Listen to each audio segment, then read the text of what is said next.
O'zbekiston mustaqillikka erishganidan so'ng Amerika Qo'shma Shtatlarida tashkil etilgan birinchi o'zbeklar jamoat birlashmasi Uzbek American Association of Chicago O'zbek Amerika hamjamiyati hisoblanadi.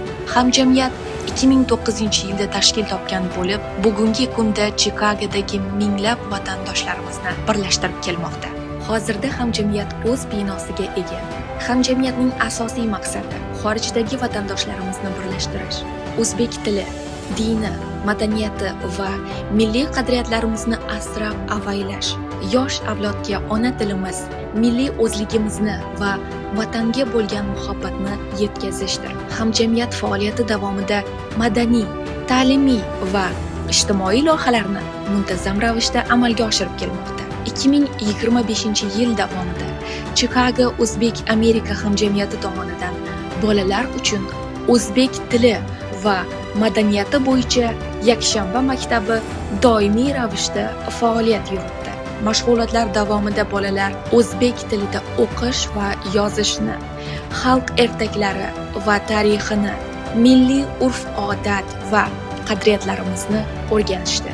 Ona tilim, jonu dilim kabi ijodiy tanlovlar yosh avlodning ona tilimizga bo'lgan mehrini yanada mustahkamlashda xizmat qildi. Hamjamiyat 2025-yilda turli xalqaro va madaniy festivallarda ham faol ishtirok etdi. Xush kelibsiz O'zbekistonga!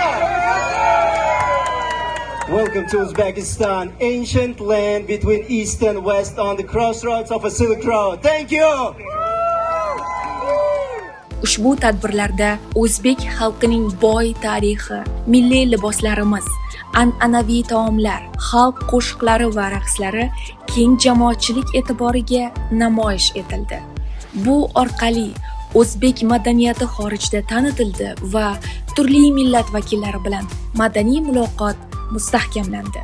Chicago O'zbek Amerika hamjamiyati tomonidan 2025-yilda Zakovat intellektual o'yini, O'zbekiston mustaqilligi kuni, Dala sayli, Ramazon hayiti va Qurbon hayiti bayramlari keng nishonlandi. Ushbu bayramlar vatandoshlarimiz uchun birlashuv, mehr-oqibat va milliy g'urur ramziga aylandi. Chicago O'zbek Amerika hamjamiyati bu faqat jamoat birlashmasi emas.